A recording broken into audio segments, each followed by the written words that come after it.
Guys അങ്ങനെ finally Avatar fire and ആഷിൻ്റെ trailer online release ചെയ്തിട്ടുണ്ട്.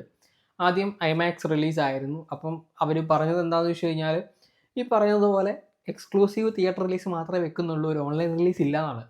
പിന്നെ ഇത് കുറേ ലീക്കായി ഇതിൻ്റെ പ്രിൻറ്റുകൾ. അപ്പം ഇവർ ഓൺലൈൻ റിലീസ് വെക്കാം എന്നുള്ള രീതിയിൽ വരുന്നതും അങ്ങനെ ഫൈനലി ഇന്നലെയാണ് ഈ ഒരു ട്രെയിലർ റിലീസായത്. അപ്പോൾ ട്രെയിലർ കണ്ടു കഴിഞ്ഞപ്പോൾ എനിക്ക് തോന്നിയ കുറച്ച് കാര്യങ്ങളുണ്ട്. അപ്പം ട്രെയിലറിനെ പറ്റി പറയുന്നതിന് മുമ്പ് ട്രെയിലറിനകത്ത് പുതിയതായിട്ട് ഇൻട്രൊഡ്യൂസ് ചെയ്ത കുറച്ച് സാധനങ്ങളുണ്ട്. അതായത് നമ്മൾ ആദ്യത്തെ 2 അവതാറിലും കാണാത്ത 2 പുതിയ ട്രൈബ്സ് അല്ലെങ്കിൽ പുതിയ 2 ക്ലാനിനെ ഇൻട്രൊഡ്യൂസ് ചെയ്തിട്ടുണ്ട്. ഒന്ന് ഫയർ ക്ലാൻ അഥവാ മാങ്കാവൻ എന്ന് പറഞ്ഞിട്ടുള്ള ഒരു ഫയർ ക്ലാനെ അല്ലെങ്കിൽ ആഷ് ക്ലാനെ ഇൻട്രൊഡ്യൂസ് ചെയ്തിട്ടുണ്ട്. പിന്നെ ഒരു എയർ ക്ലാനെയും ഇൻട്രൊഡ്യൂസ് ചെയ്തിട്ടുണ്ട്. ക്ലാലിം എന്നാണ് ആ ഒരു എയർ ക്ലാൻ്റെ പേര്. ട്രെയിലർ നോക്കുകയാണെന്നുണ്ടെങ്കിൽ ഭയങ്കര ബ്യൂട്ടിഫുൾ സാധനം. എന്ന് വെച്ച് കഴിഞ്ഞാൽ വിഷ്വൽ റെപ്രസെൻറ്റേഷൻ എന്ന് വെച്ചാൽ അമ്മാതിരി സാധനമാണ്. നമ്മൾ ഒരു സിനിമ കാണുന്ന ഫീലൊക്കെ ഉണ്ട്. അപ്പം എന്തായിരിക്കും ഈ ഒരു സിനിമയിൽ കാണാൻ പോകുന്നത് എന്നതിനെപ്പറ്റി നമുക്ക് ചെറുതായിട്ടൊന്ന് സംസാരിക്കാം. ഈ ഒരു സിനിമയിലെ ദി മെയിൻ ആൻറ്റഗോണിസ്റ്റ് എന്ന് പറയുന്നത് പറയുന്ന ആഷ് പീപ്പിൾ അല്ലെങ്കിൽ മാങ്കാവൻ ക്ലാനും വരാങ് എന്ന് പറയുന്നിട്ടുള്ള അവരുടെ ആ ഒരു ലീഡറുമായിരിക്കും. അപ്പം ആരാണ് ആഷ് പീപ്പിൾ അല്ലെങ്കിൽ ആരാണ് മാങ്കാവൻ ക്ലാനിലുള്ള ആളുകൾ? അവരെന്തുകൊണ്ടൊരു ആൻറ്റഗോണിസ്റ്റ് ആവുന്നു അല്ലെങ്കിൽ വില്ലൻ ആകുന്നു എന്നുള്ളത് നമ്മൾ ഇതുവരെ കണ്ട എർത്ത് ക്ലാൻ ആണെങ്കിലും അല്ലെങ്കിൽ വാട്ടർ ക്ലാൻ ആണെങ്കിലും അവർ എല്ലാം ഒരുമിച്ച് യുണൈറ്റഡ് ആയിട്ട് നിന്നിട്ടാണ് പ്ലാനറ്റിൻ്റെ ഒരു പ്രശ്നം വരുമ്പം അവർ സോൾവ് ചെയ്തുകൊണ്ടിരുന്നത്.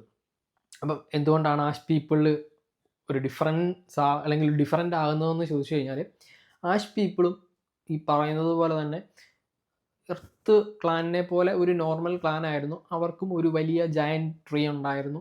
അവരതായിരുന്നു അവർ ഹോം. അങ്ങനെ പൊയ്ക്കൊണ്ടിരുന്ന ഒരു ക്ലാൻ. അപ്പം ഒരു വലിയ വോൾക്കാനിക് ഇറപ്ഷൻ കഴിഞ്ഞിട്ട് ആ ഒരു വോൾക്കാനിക് ഇറപ്ഷൻ ഇവരുടെ ഹോമിനെ ഡിസ്ട്രോയ് ചെയ്യുന്നു.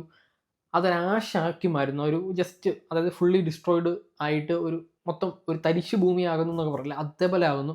അങ്ങനെ ആ ഒരു ഇവൻറ്റിന് ശേഷം ഈ മാങ്കാവൻ ക്ലാൻ അല്ലെങ്കിൽ ആഷ് പീപ്പിൾ ഈ ഈവയ്ക്കെതിരാകുന്നു. അതായത് അവർ ഈവയിൽ വിശ്വസിക്കുന്നില്ല. ഈവയെ വിശ്വസിക്കുന്ന എല്ലാ നാവികളും അവരുടെ ശത്രുക്കൾ എന്നുള്ള രീതിയിൽ അവരെ കാണുന്നു.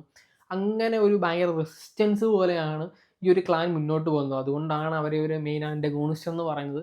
ഇനി വരുന്ന സിനിമകളിലും ഇവർ തന്നെയായിരിക്കും മെയിൻ ആൻറ്റഗോണിസ്റ്റ് എന്ന് പറയുന്നത്. അപ്പം എന്താണ് എയർ പീപ്പിൾ അല്ലെങ്കിൽ ഈ പറയുന്ന ക്ലാലിം എന്ന് പറഞ്ഞിട്ടുള്ള ക്ലാൻ? അവർ ഒരു നൊമാഡ് ടൈപ്പുള്ള ട്രൈബാണ്. അവർക്കിങ്ങനെ പ്രത്യേകിച്ച് ഒരു ഒരു സ്ഥലമൊന്നുമില്ല. അവരിങ്ങനെ ട്രാവൽ ചെയ്തുകൊണ്ടേ എയറിലൂടെ ഇങ്ങനെ ട്രാവൽ ചെയ്തുകൊണ്ടേ ഇരിക്കുന്നു. അങ്ങനത്തെ ഒരു ഭയങ്കര പീസ്ഫുള്ളായിട്ടുള്ള ഒരു നാവി ക്ലാനാണ്. ഈ ഒരു സിനിമയിൽ നമ്മൾ കാണാനായിട്ട് പോകുന്നത് എന്താണെന്ന് വെച്ച് കഴിഞ്ഞാൽ, ആദ്യത്തെ സിനിമയിൽ നമ്മൾ കണ്ടത് ഈ പറയുന്ന സ്കൈ പീപ്പിൾ വന്നിട്ട് ഈ പറയുന്ന പൻഡോര എന്ന് പറയുന്ന പ്ലാനറ്റിൻ്റെ റിസോഴ്സസ് എടുക്കുന്നു. അപ്പം അതിന് റെസിസ്റ്റൻസ് ആയിട്ടാണ് ഈ പറയുന്ന എർത്ത് പീപ്പിൾ വന്നത്. പിന്നെ ഇവർക്ക് ഈ ഒരു സള്ളി എന്ന് പറയുന്ന ഫാമിലിയുമായിട്ട് മാത്രമായി അപ്പം ഈ മൈൽസ് ക്വാറിച്ച് എന്ന് പറഞ്ഞിട്ടുള്ള ആ ഒരു ക്യാരക്ടർ ഇവർക്കെതിരാവുന്നതും അതാണ് നമ്മളൊരു സെക്കൻഡ് സിനിമയിൽ കണ്ടത്. അപ്പം അതിലും ഇവർ ഡിഫീറ്റ് ചെയ്യുകയാണ് സ്കൈ പീപ്പിൾ അല്ലെങ്കിൽ ഹ്യൂമൻസിനെ. അപ്പം തേർഡ് സിനിമയിലേക്ക് വരുമ്പം ഈ ക്വാറിച്ചും അല്ലെങ്കിൽ ഹ്യൂമൻസും ആഷ് പീപ്പിളും കൂടെ ടീമപ്പ് ആകുന്നു. എന്നിട്ട് ഈ പറയുന്ന സള്ളി ഫാമിലി അല്ലെങ്കിൽ അവരുടെ കൂടെ നിൽക്കുന്നവരുമായിട്ടുള്ള ഒരു ഫൈറ്റ് പരിപാടികളൊക്കെ ആയിരിക്കും ഈ ഒരു സിനിമയിൽ കാണുന്നത്. പക്ഷേ ഇത് തന്നെയാണ് നമ്മൾ സെക്കൻഡ് സിനിമയിലും കണ്ടതല്ലേ. രണ്ടാമത്തെ സിനിമയിലും ഈ സെയിം സ്റ്റോറി തന്നെയാണ് കണ്ടത്. ഇതിനകത്ത് ഈ പറയുന്ന ആഷ് പീപ്പിൾ അല്ലെങ്കിൽ വരാങ് ഗ്യാങ് ഇല്ലായിരുന്നു എന്ന് മാത്രമേ ഉള്ളൂ. അപ്പം ഇതൊരു 3 മണിക്കൂർ വീണ്ടും കണ്ടുവരുന്നത് നമുക്ക് ബോറടിക്കും, സ്റ്റോറി ഇതാണെന്നുണ്ടെങ്കിൽ.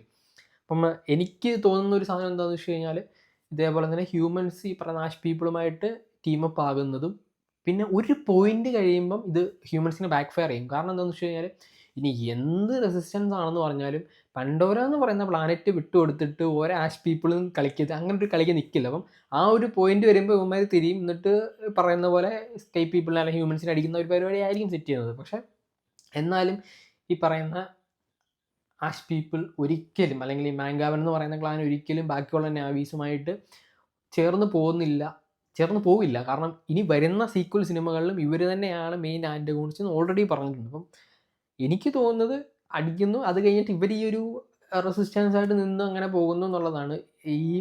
എനിക്ക് ഭയങ്കര ഒരു റിപ്പീറ്റേഷൻ തോന്നിയത് എന്താണെന്ന് വെച്ച് കഴിഞ്ഞാൽ, ഈ പറയുന്ന വീണ്ടും ഈ പറയുന്ന ഹ്യൂമൻസ് വരുന്നു, ഇവരെ അറ്റാക്ക് ചെയ്യുന്നു, ഹ്യൂമൻസിനെ തിരിച്ച് അറ്റാക്ക് ചെയ്യുന്നു. ഇത് തന്നെയല്ലേ നമ്മൾ സെക്കൻഡ് സിനിമയിൽ കണ്ടത്? അവിടെ ആരെങ്കിലുമൊക്കെ മെയിൻ ക്യാരക്ടേഴ്സ് മരിക്കുന്നു, കുറേ സെൻറ്റിമെൻറ്റ്സ് സാധനങ്ങൾ, പിന്നെ ഒരു കമ്പാക്ക് പരിപാടി. അത് തന്നെ അടുത്ത സിനിമയിലും വന്നു കഴിഞ്ഞാൽ ഇത് കണ്ടുകൊണ്ടിരിക്കുന്നത് നമുക്ക് ബോറടിക്കില്ലേ?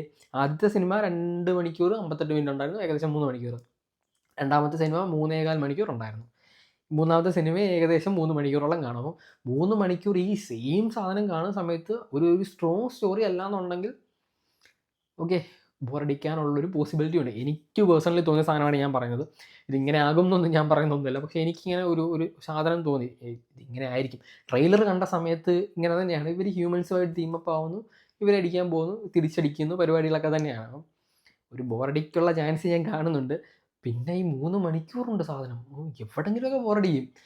ഇനി അറിയില്ല ഇതിലും വലിയ സംഭവം എന്തെങ്കിലും വലിയ ഇവൻറ്റ്സ് വല്ലതും ഇതിനകത്ത് കാണിക്കുന്നുണ്ടോ എന്നുള്ളത്. എന്തായാലും മൂന്നാമത്തെ സിനിമയിൽ മാത്രമേ ഇവർ എൻഡ് ചെയ്യുന്നില്ല. ഇതിന് സീക്വലുകൾ ഇനിയും വരാനുണ്ട്.